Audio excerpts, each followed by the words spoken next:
आइए देखते हैं अवाम की नज़र न्यूज़।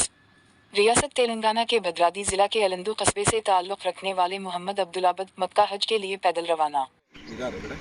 अस्सलाम वालेकुम वरहमतुल्लाहि वबरकातुहू।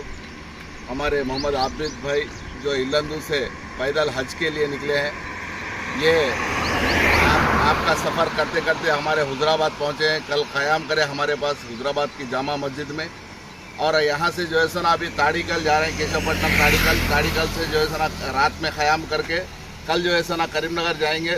डेली का 20 किलोमीटर का इनका शेड्यूल है। और जो है सो ना वहाँ से करीमनगर से जो है सो आप पेद्दापल्ली जाएंगे, पेद्दापल्ली से गोदावरी से मंचिर्याल, ऐसा होते हुए आपका सफ़र चलेगा इंशाल्लाह।